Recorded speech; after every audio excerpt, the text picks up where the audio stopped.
Ребят, всем привет! Уже моему блогу чуть более 2 месяцев, и, как видите, я начал все с рассказа о себе, о своем личном опыте, рассказал вам, как получилось так, что я облысел, какие методы я пробовал на себе, и далее, на самом деле, углубляясь в тему, я все больше и больше понимаю, почему произошло так, почему я полысел, хотя несмотря на то, что у меня в роду не было никого абсолютно лысых, и то есть чем больше я копаюсь в этой теме, тем больше факторов я узнаю, и мне кажется, это ценно, возможно, будет для тех, кто только начал наблюдать у себя облысение, и мне кажется, можно еще все это остановить. Также я заметил тот момент, что очень много людей с такого рода проблемой, и это не только мужчины, как мне казалось, это и женщины, это и дети, это и тинейджеры, и спасибо, что вы мне пишете, что вы мне доверяете, и, конечно, мне хочется учесть интересы всех вас и рассматривать темы, чтобы это было всем интересно и всем было полезно. Да, может получиться так, что какая-то тема вас касается меньше, но помните также, что есть кто-то, кто также ждет какую-то тему, которую я раскрываю для него. Да, может быть, один из выпусков для вас подходит меньше, но, как вы видите, я стараюсь все больше и больше выпускать видео, это занимает все больше и больше времени. Каждый день с утра и до вечера я изучаю информацию, чтобы вам что-то было рассказать, и это касалось реально каждого из вас, а вас на самом деле очень много, и у каждого свой случай, поэтому спасибо за ваше доверие, за ваши подписки, за ваши лайки, репосты, и хочется сказать еще раз, спасибо также за уважение вас друг к другу, за то, что вы даете советы, и за то, что о чем я говорил, то есть какие-то выпуски к вам подходят ближе, какие-то выпуски, возможно, вас вообще вроде бы как не касаются, это такие, например, как женская аллопеция, если вы мужчина, но есть среди нас и женщины, которые также это у которых есть также эта проблема, они не знают, куда обратиться и как найти достоверную информацию. Потому что я не просто беру какой-то источник и его цитирую, как правило, я изучаю интернет и делаю какие-то определенные умозаключения. Надеюсь, вам это полезно. Это касается и детской аллопеции, что, в общем-то, мне кажется, многих из вас и ваших детей в будущем может касаться, и различные другие темы. Опять-таки, есть категория ребят, которые еще только начинают терять волосы, и на самом деле есть шанс это остановить. Поэтому, опять-таки, спасибо за уважение друг к другу и за то, что вы даете место друг другу для своих вопросов, ну а я, в свою очередь, собираю информацию и делюсь ей с вами. Итак, теперь мне хочется рассказать, что же происходит у меня. Уже 2 месяца прошло, волосы, как видите, я уже записывал видео 2-месячной давности, после 2 месяцев, когда, в общем, основные моменты, это, видите, заживает постепенно донорская часть, шрам становится менее виден из-за того, что донорская часть стала редее, и теперь шрам не так сильно выделяется, волосы здесь все выпали.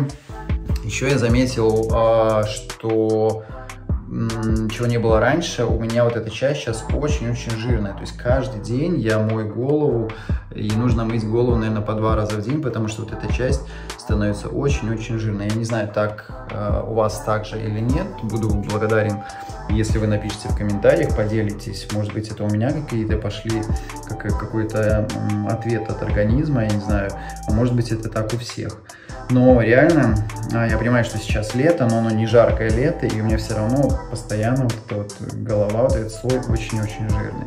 Затем еще что я заметил, то есть волосы, когда, в общем-то, волосы выпали, и вернулся мой обычный рисунок волос, то есть то, что я вам говорил, вот эти вот волосы, которые есть, это волосы, которые еще пересажены с вот этого шрама, там, 10 лет назад.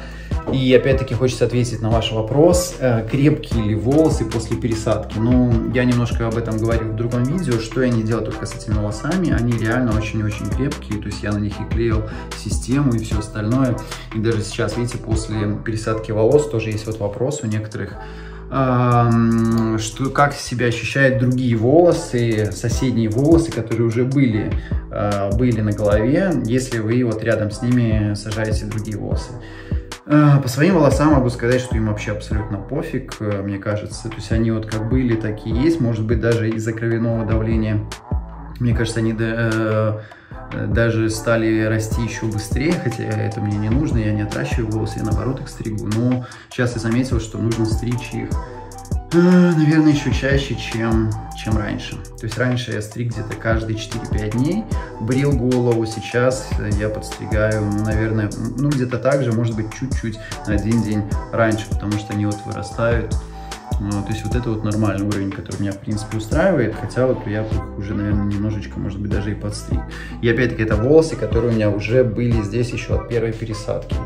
Что касается линии роста волос, то есть, видите, линия, несмотря на то, что все выпало, линия роста волос видна, то есть вот, потому что здесь до сих пор есть покраснение, и даже когда я гуляю по улице, все равно такое ощущение, как будто, то есть видно, что здесь должны быть волосы. Ну, конечно, на вот этой части у меня пересадили их мало, их маловато, то есть здесь нужна будет дополнительная пересадка, если я буду делать.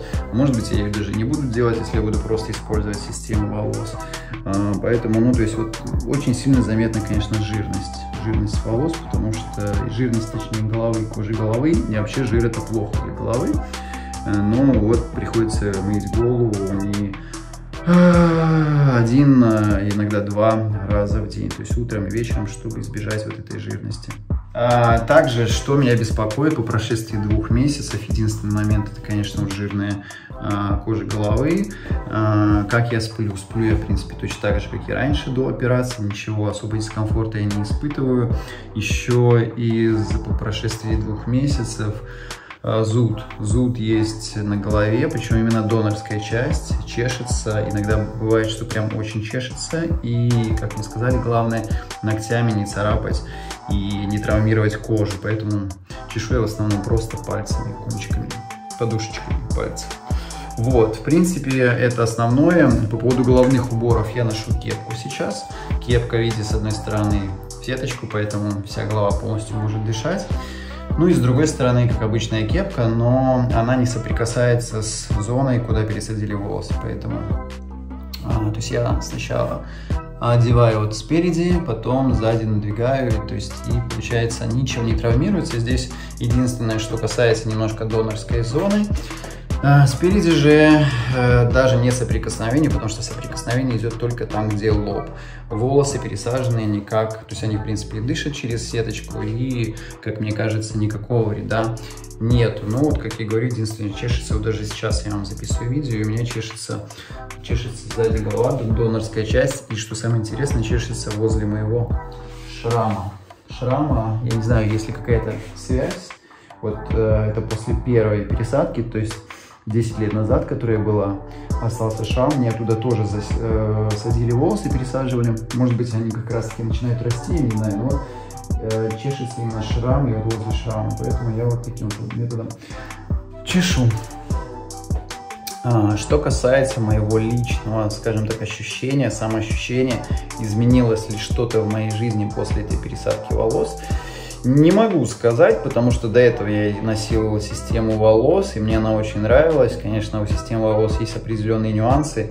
Это вот эта проклейка и очищение волос после того, как ты их отклеиваешь и наклеиваешь заново или клеишь другие. То есть это определенный геморрой. Хотя я не могу сказать, что это мне очень сильно мешало жить, потому что это нужно было делать всего лишь 1 раз в неделю, но после пересадки волос, конечно, больше, мне кажется, я больше сейчас внимания уделяю своей голове, чем раньше. То есть, если раньше, опять-таки, система волос была это всего лишь 1 раз в неделю, когда наклеил, переклеил, всю неделю можно спокойно ходить, и голову мыть, и иметь классную прическу, там, ну, то есть все, в принципе, отлично.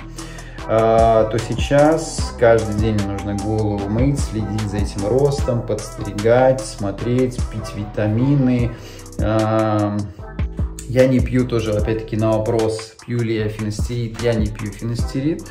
Миноксидилом тоже не пользуюсь. И отдельный выпуск как раз-таки про миноксидил. Очень рекомендую посмотреть. Если он еще не выйдет, значит он выйдет обязательно.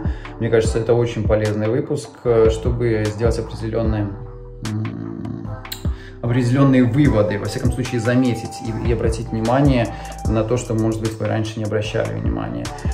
Поэтому, насколько изменилась моя жизнь после пересадки волос,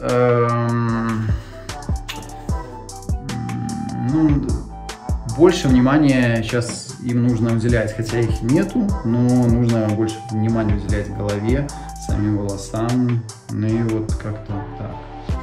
Ну, наверное, пока это все. И основное я жду, конечно, когда они начнут отрастать, чтобы понять, какая вообще будет у них плотность.